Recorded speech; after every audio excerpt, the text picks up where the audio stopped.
Assalamualaikum warahmatullahi wabarakatuh. Selamat pagi atau siang teman-teman sekalian.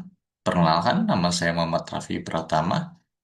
Pada kesempatan hari ini, saya akan mempresentasikan resume itu dari dua jurnal ilmiah dengan tema sistem itu operasi. Nah, pada presentasi ini saya melakukan review terhadap dua itu jurnal yang relevan dengan sistem operasi. Yang jurnal pertama ini berjudul Optimalisasi Pengguna Memori Virtual pada Sistem Operasi Windows 10, ditulis oleh itu Salwa Putri Apriana dan dipublikasikannya pada tahun 2024. Yang jurnal kedua ini berjudul Aplikasi Simulasi Algoritma Penjadwalan Sistem Operasi, ditulis oleh Rona Adriana dan dipublikasinya kan ini pada tahun 2021. Nah, kita masuk saja langsung pada slide selanjutnya. Latar belakang dari pemasaran pertama, ini banyak aplikasi modern yang membutuhkan kapasitas memori yang besar. Sementara RAM yang fisik itu terbatas. Sementara itu RAM-nya itu fisik terbatas. Nah, bagaimana ini sistem bisa menjalankan aplikasi berat di komputer dengan RAM kecil?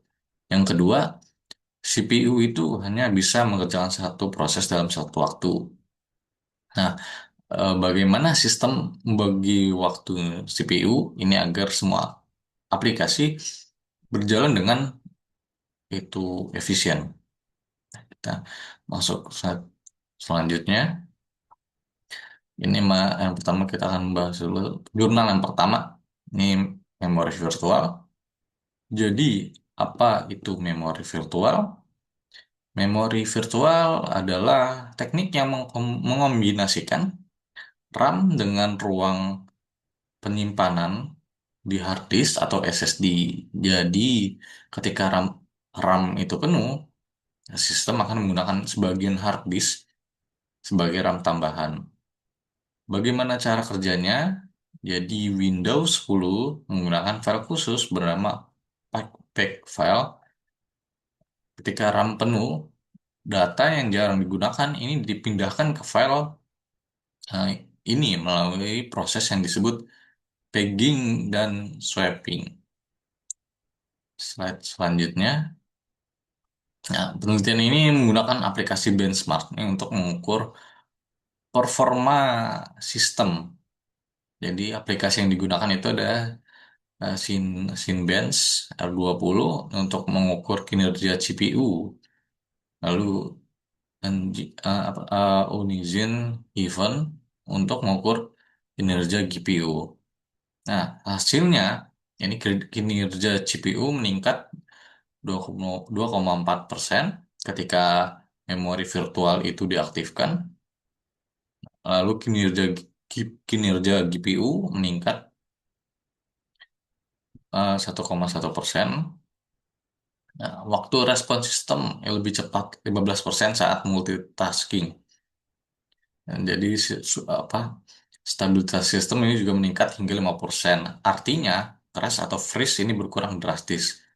Nah, semua pengujian dilakukan dengan menjalankan banyak aplikasi sekaligus browser ini dengan banyak tab software desain tab terus software itu desain grafis. Dengan seperti itu, sistem dengan memori virtual aktif ini mampu menangani semua aplikasi tersebut tanpa lag yang berarti. Kesimpulan, jadi dari memori virtual terbukti efektif meningkatkan performa, terutama untuk komputer dengan RAM-nya terbatas. Slide selanjutnya, ini sekarang kita beralih ke jurnal yang kedua tentang penjadwalan CPU. Nah, apa itu penjadwalan CPU? Penjadwalan CPU ini adalah proses menentukan urutan eh, untuk proses menentukan urutan proses mana yang akan dijalankan oleh prosesor. Karena CPU itu hanya bisa menjalankan satu proses dalam satu waktu, diperlukan algoritma untuk membagi waktu CPU itu secara adil. Slide selanjutnya. Nah, yang pertama ini ada algoritma penjadwalan. Jadi ada first in first out. Nah, ini proses yang datang duluan, dilayani duluan. Sederhana, apa dilayani duluan. Nah, sederhana ini tapi bisa menyebabkan proses lain menunggu lama. Seperti antrian di kasir. Nah, siapa datang dulu dilayani dulu. Yang kedua ada apa shortest job first. Yang proses dengan waktu eksekusi terpendek dijalankan dulu. Efisien untuk mengurangi waktu tunggu rata-rata. Tapi sistemnya ini harus tahu dulu berapa lama itu setiap prosesnya. Yang ketiga ini ada round robin. Nah, setiap proses yang dapat jatah waktu yang sama secara bergiliran, sangat adil dan cocok untuk sistem time sharing, seperti giliran bermain game. Setiap orang itu dapat waktu 5 menit. Yang keempat, ini shortest remaining first. Ini versi lanjutan dari SJF. It- apa lanjutnya dari SJF. Nah, yang ya, bisa menginterupsi proses yang sedang jalan kalau ada proses lebih pendek. Paling optimal tapi overhead-nya tinggi. Slide selanjutnya. Nah, ini adalah aplikasi simulasi. Ini fitur aplikasinya mensimulasikan keempat algoritma secara visual, menampilkan Gantt chart otomatis, menghitung waktu tunggu dan waktu tanggap setiap proses. Lalu membandingkan efisiensi antar algoritma. Nah, manfaatnya ini memudahkan pemahaman konsep yang abstrak, belajar tidak hanya dari rumus tapi melihat langsung prosesnya. Lalu bisa eksperimen dengan berbagai konfigurasi proses.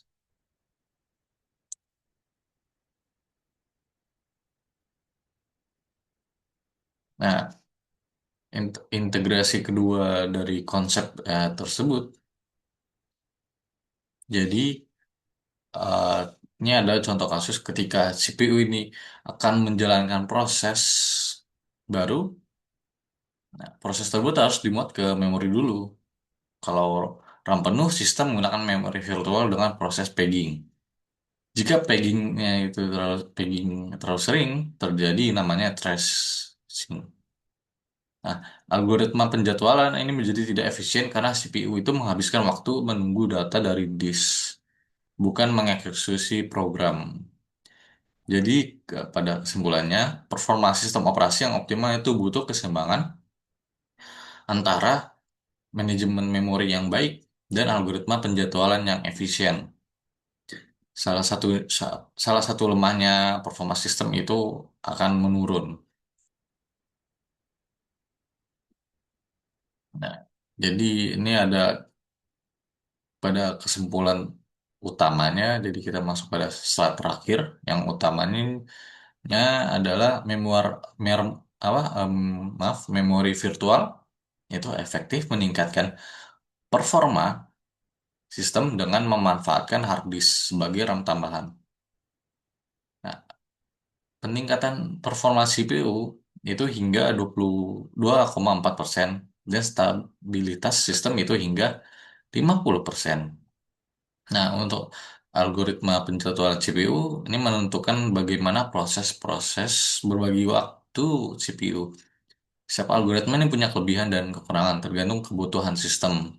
Nah, untuk kedua aspek yang saling terkait, ini manajemen memori yang buruk akan mengurangi efektivitas penjadwalan CPU dan itu sebaliknya.